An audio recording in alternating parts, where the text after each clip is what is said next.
Good day, welcome to our vlog.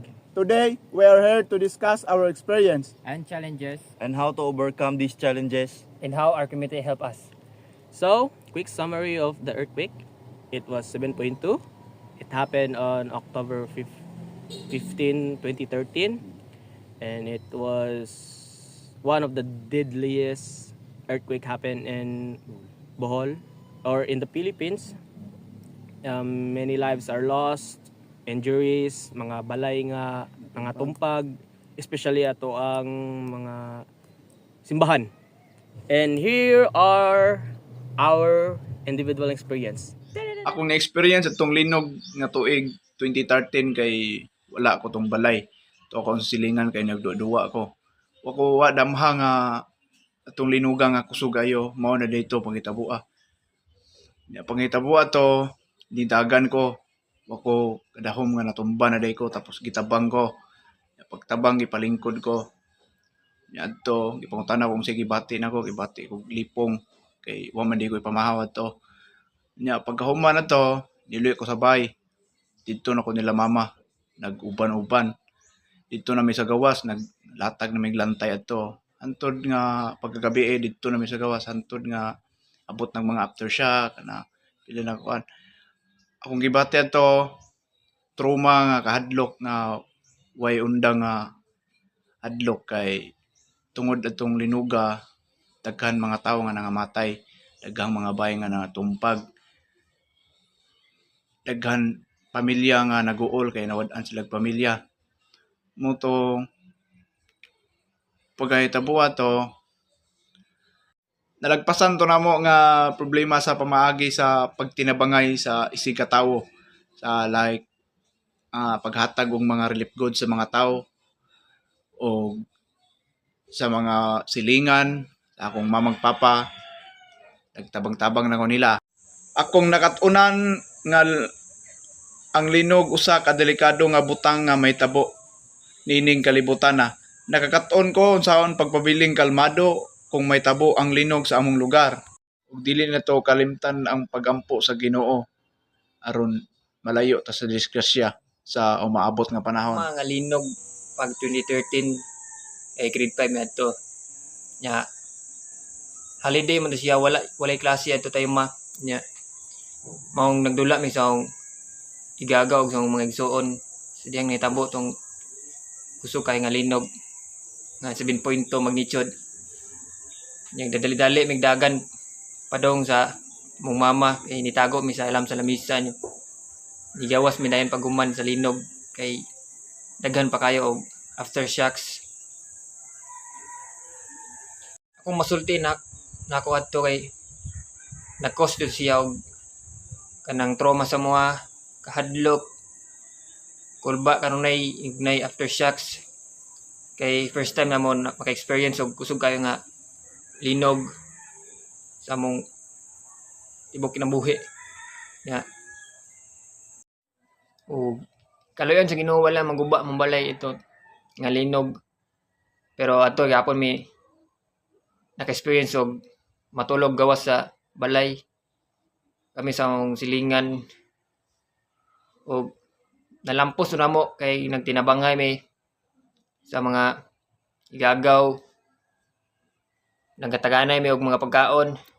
Kung na-learn na to nga linog kay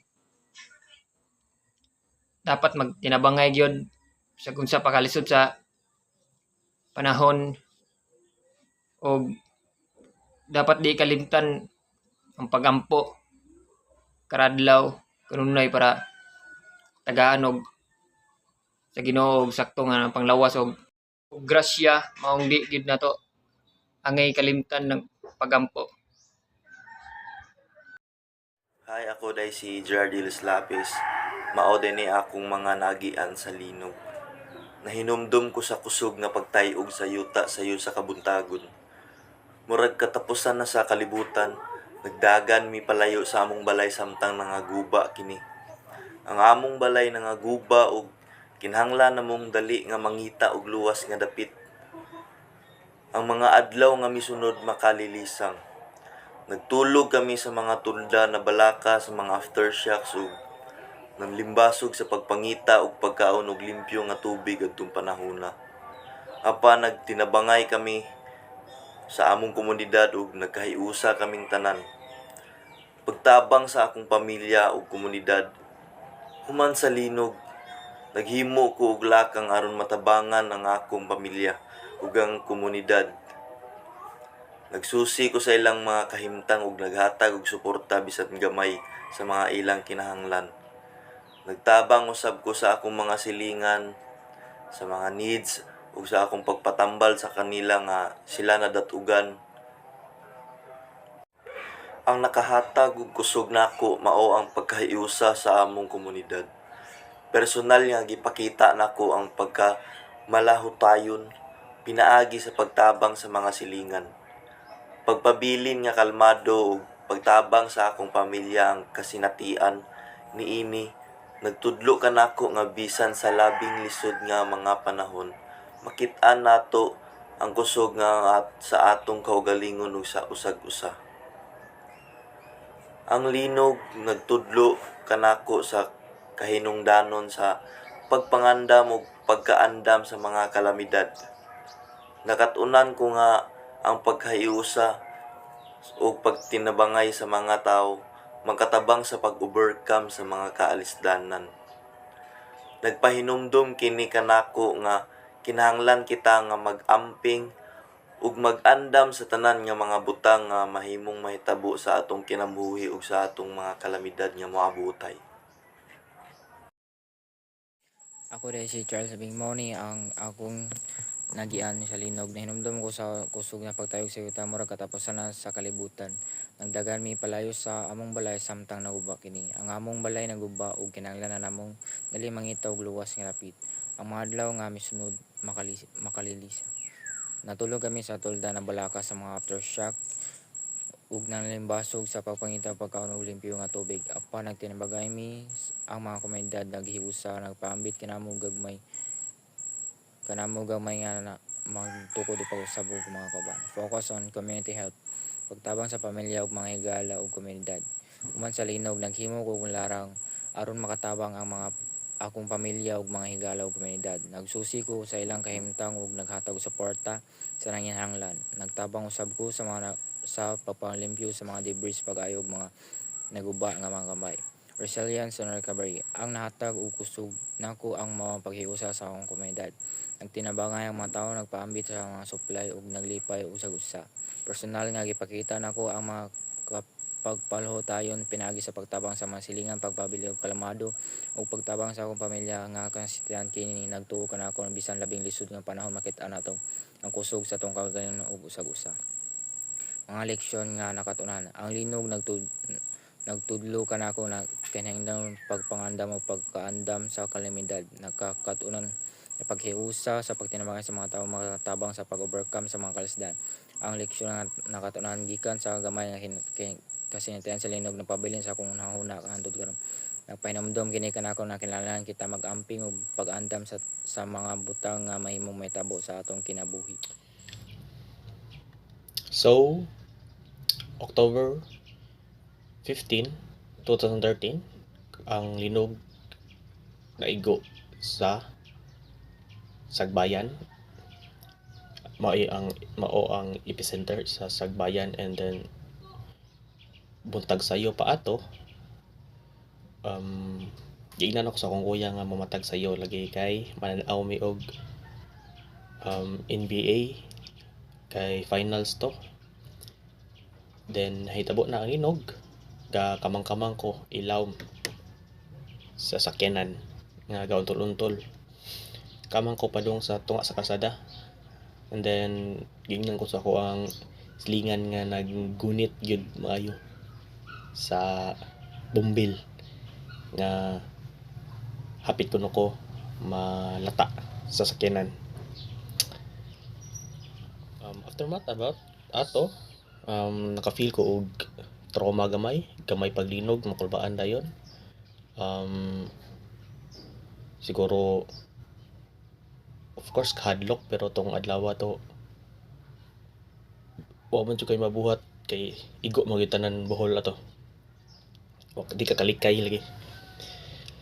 So ako lang yung gipangusgan, ako ang pagampo ato nga untag ma-safe tanan mi sa pamilya, kay ang tagasagbayan pod ang akong uncle, and more dito kung kanunay gipangutana sa akong mama as napo ko'y mga cousin na to. So dako pog natabang ang mga barangay ato, kay mga pag human sa linog gipatapok largo mi sa elementary as evacuation center, himog evacuation ang elementary, then naghatag sila og mga pagkaon, and more siguro. So nakita na mo sa mga individual nga experience katong video nga among gipakita, and we are here to discuss na gyud or compare siguro sa amo ang kaagi atong adlaw. And I think for me katong adlaw gyud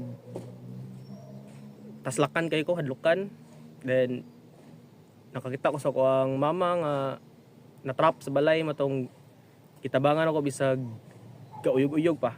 And then of course gawas akong mama. Usa kay sa inyo pre, unsa may parehas atong nga itabuang nga Itong sa akong kaagi sa una pre nga kita gyud sa akong mama nga natumba pre nga naayang ulo kay naigo sa bato ba nya mo to nga among gidali kay di lali maong mama mga 16 na edad adto nya mo to amo siyang gigawas sa balay nga mo tong kita pud mi sa among mga silingan nga ay ang ilang balay lupog tanan gyud nga among gitabangan nangita mig paagi nga among igawas sila sa Inyong giripet?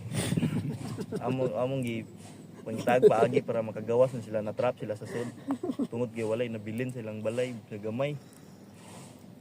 Ikaw, pre? Mo pre. Wad. Ano naman ano to kay gigakos sa mama. Yeah. Hilak. Mara. Mara to naman. no pre. And ako wasad ko paglinom sa bahay man. Kanang pagkahitabo to, sige na may guberting kay naunsa na ron ng mga igsoon sa bahay na nakagawas ba sila or na-trap ba.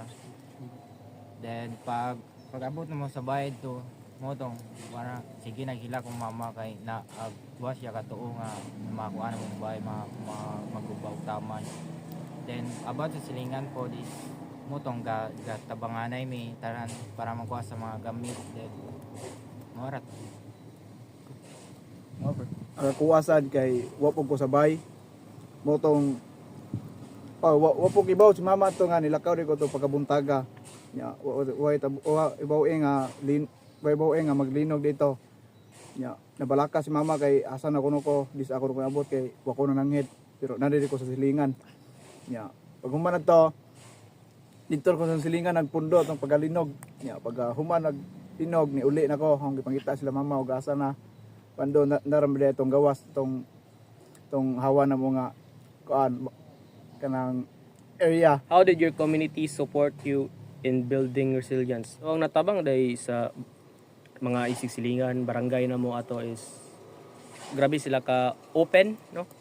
Like if naay donation sa mga gobernador, mga relief goods, tagon gyud mi tanan, no manang wa gyud nabilin na to, nakakuha gyud tanan, walay kurap-kurap atong panahon na to. Kasi mo tong swerte siguro mi ato barangaya, no? And then ning help siguro kuan pag-build nga so dili mauwaw na. Sagasa pa dong basta kay kuha lang. Mas siguro to gi hatag sa community nako to build sa akong resilience ato, no? Kamo pre? Diyan mo. Sa inyo pre? Sa ako adto kay ano, Depende na. siyempre kagawad akong mama. Mutabang sa akong mama sa mga akong silingan tungod kay barangay kagawad siya sa among Yung barangay. lugar niya. Dool sa simple dool mig isla niya at kasagaran ang relief gid kay adto gid magagi sa mga pantalan tungod kay dili magian ang mga kalsada sa mga highway niya. Moto nagkahiusa na mi tanan para mahatagan na namo O bisag tubig lang kay importante kay tuwa hitabuang na mga tubig. Ito na imong kapitan ng mama no.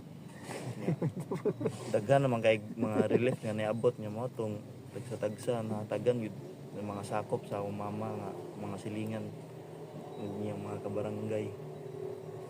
Ya ako mo ako wara dito kay gihatagan may pagkaon sa among silingan. Maura magyapon na wala. Mao ra man tong No, familiar kayo, no? And to end this vlog, ang akong masultira siguro tong wala pa ka-experience ani is dili mo dyan ma-prepare da ning linog pero kaning mga bagyo siguro ma-prepare ni. And then ang ako ra masulti kanila kay be brave, no? Like tabang sa mga nagkalisod. Mara siguro. Kamo pre. Gaya mo karatol.